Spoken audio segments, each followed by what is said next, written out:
আল্লাহ বলেন, আমি রহমতের নবীকে দুনিয়ায় পাঠাইলাম জগৎ সমূহের জন্য রহমত। এখানে অনেকে তর্জমা করে উভয় জগতের জন্য রহমত, রহমাতুল্লিল আলামিনের তর্জমা করে উভয় জগৎ। আমি তর্জমা করছি জগৎ সমূহ। উভয় জগৎ মানে দুনিয়ার জগৎ, পরকাল জগৎ। আজ অথচ জগৎ তো আরো বেশি। রুহের একটা জগৎ, মায়ের গর্ভের একটা জগৎ, দুনিয়া নামের একটা জগৎ, কবর নামের একটা জগৎ, আলমে বরজখ, হাসরের ময়দানের এক জগৎ, জান্নাত ও জাহান্নামের আর একটা আলাদা জগৎ। আল্লাহ কয়, সব জগৎ তথা জগৎ সমূহের জন্য আমার নবী হলেন রহমত। আমি আল্লাহ তাকে রহমত করে পাঠাইলাম। আমি আল্লাহ কিন্তু এর বাইরে না, আমি হলাম রব্বুল আলামিন। আর আমার বন্ধু মুহাম্মদের বানাইলাম রহমাতুল লিল আলামিন। সমস্ত জগতের জন্য আল্লাহ হলেন রব, রহমতের নবী হলেন রহমত। দেখেন, মায়ার নবী, রহমতের নবী দুনিয়াতে আসছেন এমন একটা সময়, এমন একটা জমিনে যখন দুনিয়ার মানুষের কোনো গার্ডিয়ান নাই, কোনো ইমাম নাই, কোনো মুরব্বী নাই, যার মনে যা চায় চলতেছি। গার্ডিয়ান ছিলেন মুসা নবী, তিনি চলে গেলেন। গার্ডিয়ান ছিলেন, মুরব্বী ছিলেন ঈসা নবী। উম্মতরা সব বিভ্রান্তে হয়ে গেল। মুরব্বী না থাকলে ওই জাতির কোনোদিন সফলতা আসতে পারে না। রহমতের নবী এমন একটা সময় আসলেন যে সময় গোটা দুনিয়ার মানুষ রোগে আক্রান্ত, অসুস্থ, চিকিৎসা দেওয়ার মতো কোনো ডাক্তার নাই। সব নবীরা উম্মতের রুহানি ডাক্তার, সব চলে গেলেন। মানুষগুলো উম্মত নবী হারা হইয়া সব রোগে আক্রান্ত হলো। হাতের রোগ, চোখের রোগ, কানের রোগ, অন্তরের রোগ। নামাজ নাই, দিন নাই, ইসলাম নাই, মন মতো চলে। এর মধ্যে ইতিহাসের পৃষ্ঠা আরো চূড়ান্ত খারাপ। মক্কার মানুষগুলো বেশি খারাপ। ইতিহাসের পৃষ্ঠায় এদের মতো খারাপ আর মানুষ জমিনের আর কোথাও ছিল না। এই মক্কার মানুষগুলো এতটাই খারাপ, নারী আর পুরুষেরা উলঙ্গ হইয়া আল্লাহর ঘর বাইতুল্লাহর চারপার্শ্ব তাওয়াফ করত, উলঙ্গ নারী আর পুরুষ একত্রে। নাউজুবিল্লাহ আসে না? এতটাই খারাপ।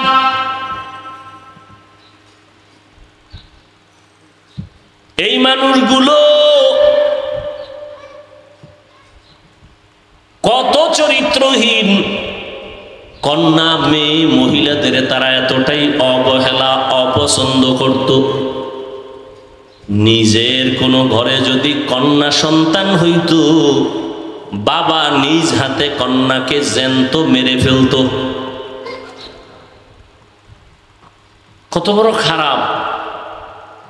বর্তমান দুনিয়ায় কিছু এরকম কুলাঙ্গার আছে যে ছেলে হলে খুশি, কন্যা হলে কষ্ট পায়।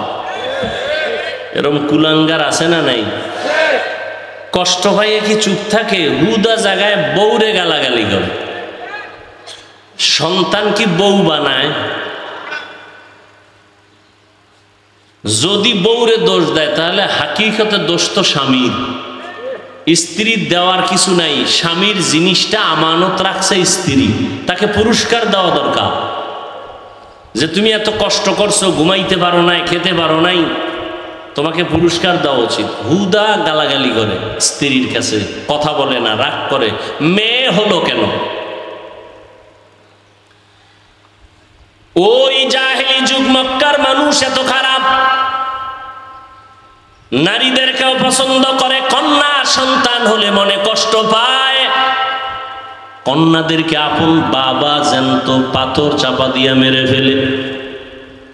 এমন একটা নাপাক জায়গা মক্কা নগরী, নাপাক মানুষ। এমন এক নাপাক জায়গায় এমন একজন রে আল্লাহ পাঠাইলেন যিনি হলেন সমস্ত নবীদের নবী। আল্লাহ নিজে ওই নবীর আশিক। চিন্তা করেন, আপনাদের এলাকার কোনো এক জায়গায় যদি অপকর্ম চলে, অবাধে গুনাহের কাজ চলে, জুয়া, মদের আড্ডা, নারীর আড্ডা চলে, এখন এ দেশের আলেমরা এক হয়ে গেছে, এক হয়ে বলে এটাকে ফিরানো দরকার। কেমনে ফিরাই? তাহলে বড় হুজুরে আগে যান, কি যায়? এরকম কেউ যায় না। আগে কারে পাঠায়? কয় ওই লাইনের লিঙ্কে যাদের সাথে যোগাযোগ আছে, কয় একটা বেনামাজি 4-5টা যুবকের কয় তোরা আগে যা, গিয়া দেখ ওখানের কি হালাত। আমি হুজুরে যাইতে পারি না, আগে তুই গিয়া দেখ, তুই একটা বেনামাজি, ওখানে বেনামাজির কি খবর? তুইও মাঝে মাঝে মদ পান করো, ওই মদদিদের খবর কি? যা আগে যাইয়া দেখ পরিবেশটা কেমন, আমি যাইতে পারবো কিনা। আমি তো এলাকার বড় হুজুর, আমি তো সর্বপ্রথম যাইতে পারি না। সবাই বলবে হুজুর হইয়া মেয়েদের আড্ডাখানায় কেমনে গেল, মদের আড্ডাখানায় কিভাবে গেল? এটা বিবেক বাধা দেয়। কিন্তু আল্লাহর নিজাম সারা দুনিয়ার ভিতরে চূড়ান্ত খারাপ মক্কার মানুষ, এই মানুষগুলোকে আল্লাহ ভালো বানানোর জন্য পৃথিবীর শ্রেষ্ঠ রহমতের নবীকে ডাক্তার করে মক্কায় পাঠাইছে। এমন এক জায়গায়, এমন অবস্থায় পাঠাইছেন, আইসা বাবারে পাইলেন না, 6 বছরে মা হারাইলেন। নবী বড় অসহায়, খানার টাইমে খানা নাই, আপন লোকেরা সব দুশ্মন, চতুর্পার্শ্ব থেকে ষড়যন্ত্র, বারবার রেডি হয় নবীকে হত্যা করে ফেলবে। ওমর তরবারি নিয়ে দৌড়ায় নবীর কল্লা দেহ থেকে আলাদা করবে। আল্লাহ চাইলে সব হয়, বান্দা চাইলে কিছুই হয় না। আবু জাহাল রেডি করে পাঠাইল মুহাম্মদের গর্দান কাটবে। আল্লাহ বলেন, ও নবী কোনো পেরেশানি করবেন না, আল্লাহু ইয়াসিমুকা মিনান নাস। আমি আল্লাহ কোরআন হেফাজতের যেমন জিম্মাদারি নিয়েছি, আপনাকেও হেফাজতের জিম্মা নিয়েছি। রহমতের নবী এমন এক জায়গায় আসলেন, সব মানুষগুলো খারাপ, আপন মানুষগুলো এত খারাপ। আল্লাহ পাক রব্বুল আলামিন আমার নবীরে এমন আদর্শ দিয়া পাঠাইলেন, খারাপ মানুষ দেখে নবী সি সি করে তাড়ায় দেন না, বরং ওই মানুষ মুহাম্মদের সি সি করে তাড়ায় দেয়। নবী বারবার তাদের কাছে গিয়া দাঁড়ায়, হাসি মুখে কথা বলেন। দেখছেননি নবীর আদর্শ? হ্যাঁ, খারাপ মানুষ নবীরে গালি দেয়, নবী এদের কাছে বারবার যায়, আর আমরা একটু ভালো ভালো ভাব লইয়া খারাপ মানুষের গালি দিই। আর নবীরে গালি দেয় খারাপ মানুষ, নবী তাদের কাছে বারবার যায়। আল্লাহ একবার এক পর্যায়ে নিষেধও করছেন, এরপরও যায় কেন? ওই যে নবীর দয়া মায়া দিল ভরা। মুনাফিকের সরদার মরিয়া গেছে, জানাজার দরকার। ছেলে আয়েশা বলে, ইয়া রাসূলুল্লাহ, আমি তো নবী আপনার হাতে কালেমা পড়ছি, আমার আব্বা তো মুনাফিক অবস্থায় মরছে। শুধু মুনাফিক না, মুনাফিকদের গডফাদার আমার বাবা। আমার আব্বা বলছেন আমিও চাই আপনি আমার আব্বার জানাজা পড়াবেন। রহমতের নবী এত বড় বেঈমান নাম করা মুনাফিকের সরদার, এর জানাজা নবী পড়াইলে আর থাকে কিছু? হ্যাঁ, এই এলাকায় সব থেকে বড় খারাপ মানুষ। নারীদের গুনাহে আছে, বেশ্যাখানায় যায়, মদ নিয়ে 24 ঘন্টা বাজারে মদ পান করে, এলাকার ছোট বাচ্চারাও জানি না খারাপ। এনে যদি মরে যায় আর কিশোরগঞ্জের বড় হুজুর জানাজা পড়াবে, এটা কেউ মানবে? বলেন। কিন্তু মুনাফিক মারা গেছে, মুনাফিকের সরদার ছেলে আইয়া আবদার করছে, ওমর সামনে দাঁড়ানো, গরম মানুষ ওমর। নবীকে খবরদার, নবী মুনাফিকের সরদারের জানাজায় যাবেন না। নবীকে আমি জামুই। নবী গেলেনি, জানাজা পড়াইলেন। আল্লাহ আয়াত নাজিল করে কয়, আপনি যান, আরো যান, আর না যান, আপনি যদি মোনাজাত দিয়ে কান্দেন আমি ওই মুনাফিকদের মাফ করুন না। এরপর নবী গেছেন না, রহমতের নবী। এজন্য ওই রহমতের নবী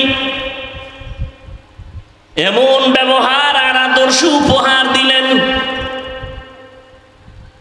পৃথিবীর নিকৃষ্ট খারাপ যেই মানুষগুলো, ওই মানুষগুলো পৃথিবীর শ্রেষ্ঠ ভালো মানুষে পরিণত হয়ে গেল। মাত্র নবীজির 13 বছরের আদর্শ মেহনতের কারণে। মাত্র কয় বছর? 13 বছরের মেহনতে এই চরিত্রহীন লম্পট মানুষগুলো এত দামি হয়ে গেল। আল্লাহ জিব্রাইল আমিনরে পাঠায় কয়, ও জিব্রাইল, এই লিস্টি দিয়া দিলাম, রহমতের নবীর কাছে লিস্টি দিয়া দাও। এই লিস্টির মধ্যে যাদের যাদের নাম আছে নবী যেন ওপেন ঘোষণা দেয় এরা জান্নাতি। আতিনা ফি দারে দুনিয়া না হাসান, আতিনা ফি দারে উকবা না হাসান, ইয়া গিয়াসাল মুস্তাগীসিন ইহদিনা লিফতিখারা বিল উলুমে ওয়াল গিনাম। হর গরিদে নেকো তু তৈয়ার है, जो न मांगे उससे तू बेजार है। ও কিশোরগঞ্জের যুবক বাবারা, তোমার কাছে আমার একটা দাবি, মুহাম্মদের থেকে ভালো কোনো ব্যক্তি এই জমিনে ছিল নি? আছে? আসবে? সবাই একমত? বলো বলো। কলিজার যুবক, ওই নবীর মতো দামি ওই নবীর কাছে আল্লাহ এমন আদর্শ দিলেন, 13 বছরে খারাপ মানুষ ভালো হয়ে গেল। নবী এই যে 13 বছরে মানুষগুলোরে ভালো বানাইলেন, কত খারাপ মানুষগুলো আমগো মতো খারাপ না আরো বেশি খারাপ? আরো বেশি খারাপ। এই যে নবী এদের মানুষ বানাইলেন, জানেননি নবীর আদর্শ? নবীর আদর্শ 63 বছর হায়াতে নবী কোনোদিন কাউকে একটা গালি দেন নাই। কি দেন নাই? একটা গালিও দেন নাই। আরো আশ্চর্য কথা শুনবেন, নবীজিকে হাজার হাজার গালি সামনে দাঁড়ায় দিছে বেঈমানেরা, নবী একটা গালির জবাবও জীবনে দেন নাই। আপনি কি এটা সাধারণ মনে করছেন? হ্যাঁ, আপনার 1000 গালি দিলে আপনি চুপ করে থাকবেন? দেয় না, এরপর সন্দেহ করিয়া 12-14 গোষ্ঠী উদ্ধার করেন সন্দেহ করিয়া। দিলে তো জাগাত সাইজ করে ফেলাইতেন। আর আমার নবীকে হাজার হাজার গালি দেওয়া হচ্ছে সামনে দাঁড়াইয়া, নবী একটা গালি দিবেন দূরের কথা, একটা গালির জবাবও দেন নাই। আরো আশ্চর্য কথা শুনে যান, আমার নবী কোনোদিন চোখ মোবারক গরম করে কারো দিকে তাকান নাই। চোখ গরম করে কোনোদিন নবী কারো দিকে তাকান নাই। কেমন নবী 13 বছরের মধ্যে। এইবার আমি জিজ্ঞাসা করি, ও যুবক বাবারা, ওই নবীর কাছে আল্লাহ যে আদর্শ দিয়েছেন, এর থেকে দামি সুন্দর আদর্শ আর কারো কাছে আসেনি? থাকলে দাঁড়ায় বলো, আমি তারটা নিব, মোহাম্মদেরটা বাদ দিব। আছে? যদি বলো নাই, তাহলে আমাকে জবাব দাও যুবক, ওই নবীর আদর্শ পৃথিবীর মধ্যে শ্রেষ্ঠ সুন্দর? জবাব দাও। তাই তো? এবার আমাকে বলো, ওই নবীর আদর্শের ভিতরে আঙ্গুলের নখগুলো কেমনে কাটবার এই নিয়ম আসেনি? এই সত্য কথা বলো, মানো আর না মানো? আছে? ওই নবীর শ্রেষ্ঠ আদর্শের মধ্যে চুলগুলো কেমনে রাখবা, কেমনে কাটবা, সেই আদর্শ আসেনি? তুমি মদিনার উম্মত হইয়া বেঈমানের পা চাটা গোলাম হইয়া কেন নখগুলো কাটলা, চুলগুলো রাখলা? জবাব দাও। আমার কাছে না দিলেও পার পাইবা না, আল্লাহর আদালতে জবাব দিতে হবে। তখন কি করবা? ওই নবীর আদর্শের মধ্যে চুল কাটার নিয়ম আছে, নখ কেমনে রাখবা নিয়ম আছে, কেমনে পানি পান করবা নবী শিখায় গেছেন, কেমনে পোশাকটা খুলবা গায়ে পরবা নবী শিখায় গেছেন, জুতা দুইটা কেমনে ঢুকাইবা খুলবা সেখানেও নবী শিখায় গেছেন, ঘরের মধ্যে কেমনে ঢুকবা নবী সে আদর্শ শিখায় গেছেন। ও যুবক বাবারা, তাবলীগওয়ালারা এত বয়ান করে, পীর সাহেবরা বয়ান করে, আমরাও পায়ে ধরে ধরে এত কষ্ট করে বয়ান করি। এই যে কথা বলার মতো কষ্টের কাজ জমিনে আর একটাও নাই। এরপরও কত গরম, কত কষ্ট, দিন নাই রাত নাই, খানা নাই ঘুম নাই। ও আল্লাহর বান্দারা, জুমার দিন খতিব সাহেবরা পাও ধরে নরম নরম ভাষায় বুঝায়, এরপরও কেন বাবা তুমি নবীর আদর্শ মানো না, বেঈমানের আদর্শ মতো চলো? তোমার কাছে মনে হয় নবীর আদর্শ ভালো লাগে না, আর যাদের কাছে নবীর আদর্শ ভালো লাগবে না এরা কিয়ামতের দিন নবীর সুপারিশ পাইবা না। ব্যাটারি নাই? দাও তাড়াতাড়ি।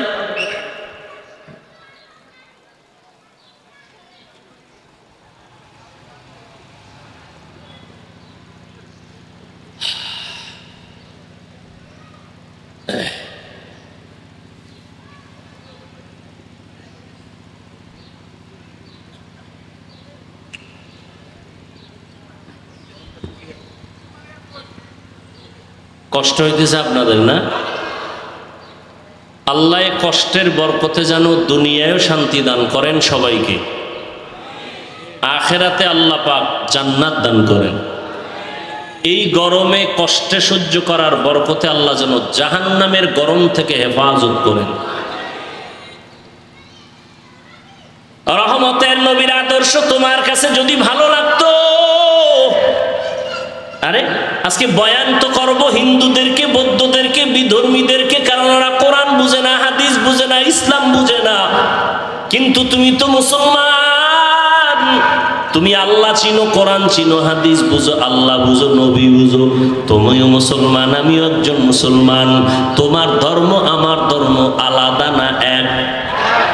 তোমার আমার আল্লাহ, তোমার আমার নবী, তোমার আমার কোরআন, তোমার আমার হাদিস, তোমার আমার কালেমা, তোমার আমার কাবা, সব এক। দুনিয়াতে তুমি আমি যেদিন আসছি সিস্টেমও সবার এক। মনে হয় কিশোরগঞ্জের মানুষগুলো লঙ্গি পরে আসছে দুনিয়াতে আসার সময়, যাওয়ার বেলার সিস্টেমটাও হবে এক। আমাকেও 3 কাফন, তোমাকেও 3 কাফন, নাকি? আমি বক্তার সম্মানে একটা কাফন কেউ বাড়ায় দিবে না, সবার বেলায় কাফন 3টা, মহিলাদের বেলায় 5টা। প্রধানমন্ত্রীও যদি মরে যায় তার সম্মানে একটা কাফন কেউ বাড়াবে না, নাকি বাড়াবে? রিক্সার ড্রাইভার গরিব যদি মরে যায় তার কাফনও 3টা, গরিব হওয়ার কারণে কাফন কমানো হবে না।